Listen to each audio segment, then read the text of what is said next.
Hello, అందరికీ స్వాగతం. నేడు మనం ప్రధానమంత్రి ఉచిత కుట్టు మిషన్ పథకం గురించి మాట్లాడుకుందాం. ఇది కేంద్రంలో మోడీ గారు ప్రవేశపెట్టినటువంటి ఒక అద్భుతమైన పథకం. దీని ద్వారా పేద మరియు మధ్య తరగతి స్త్రీలు స్వయంగా ఉపాధి పొందవచ్చు. ఈ యొక్క పథకానికి సంబంధించి దేశంలో ఎవరైనా అప్లై చేసుకోవచ్చు. ముందుగా ఈ పథకం యొక్క విధి విధానాలను తెలుసుకుందాం. ఈ పథకానికి సంబంధించి 20 సంవత్సరముల నుండి 40 సంవత్సరం మధ్య వయసు గల స్త్రీలు అర్హులు. అదేవిధంగా వారి యొక్క సంవత్సర ఆదాయం 12,000 రూపాయల కంటే తక్కువగా ఉండాలి.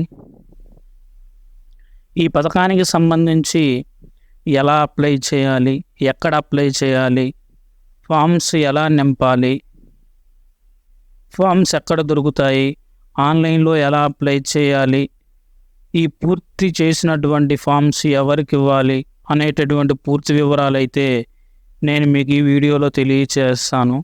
మీరు వీడియోని స్కిప్ చేయకుండా చివరి వరకు చూడండి. మీ ఫ్రెండ్స్కి కూడా షేర్ చేయండి.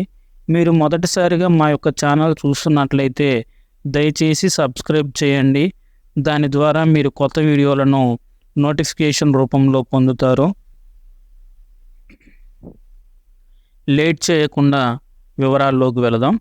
దేశవ్యాప్తంగా మహిళలందరికీ ఉచిత కుట్టు మిషన్ పథకాన్ని ప్రారంభించారు నరేంద్ర మోడీ గారు.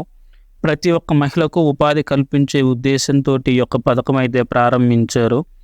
మీకు ఉచితంగా కుట్టు మిషన్ కావాలి అంటే మీరు ఈ డాక్యుమెంట్స్ అయితే పూర్తి చేసి అధికారులకు సమర్పించవలసి ఉంటుంది. అయితే మనం ఒక డాక్యుమెంట్స్ని ఎలా పొందాలి అనేది చూద్దాం. మనం ఇక్కడ గూగుల్లో ఈ విధంగా కానీ టైప్ చేసినట్లయితే మనకి ఇలా ఫస్ట్ లింక్ వస్తుంది.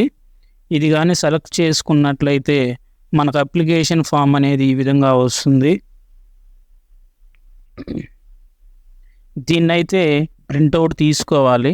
దాన్ని పూర్తి చేసి జత చేయవలసినటువంటి డాక్యుమెంట్స్ గురించి చూద్దాం. ఈ ఇన్కమ్ సర్టిఫికేట్ వార్షిక ఆదాయం 1,20,000 రూపాయలకు దిగువన ఉండాలి. ఆధార్ కార్డు మీ యొక్క వయసు 20 నుండి 40 సంవత్సరముల మధ్య ఉండాలి. ఒకవేళ మీరు ఏదైనా వికలాంగులు కానీ లేదా ఒంటరి మహిళ కానీ అయినట్లయితే దానికి సంబంధించినటువంటి డాక్యుమెంట్లు కూడా ఉండాలి. అదేవిధంగా క్యాస్ట్ మరియు 2 పాస్పోర్ట్ సైజు ఫోటోలు కూడా జత చేయవలసి ఉంటుంది. పూర్తి చేసినటువంటి అప్లికేషన్తో ఈ యొక్క డాక్యుమెంట్స్ అన్నీ జత చేసి ఈ అప్లికేషన్ని మీ గ్రామంలోని శ్రీనిధి అధికారి గారికి కానీ లేదా మీకు దగ్గరలో ఉన్నటువంటి మీ సేవలో అయితే ఇచ్చి అప్లికేషన్ పెట్టవలసి వస్తుంది ఆన్లైన్లో. వారి అప్లికేషన్ను కేంద్ర ప్రభుత్వానికి అయితే పంపుతారు. దీని తర్వాత మీరు 1 నెల రోజుల పాటు ఆగాల్సి వస్తుంది. తర్వాత మీరు మీ సేవకు వెళ్ళి మీ యొక్క అప్లికేషన్ స్టేటస్ అనేది చెక్ చేసుకోవచ్చు. మీకు మిషన్ అనేది శాంక్షన్ అయిందా లేదా అనేటటువంటిది. మీకు ఈ వీడియో నచ్చిందని అనుకుంటున్నాము.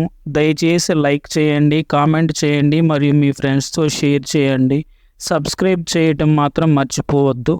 ధన్యవాదములు.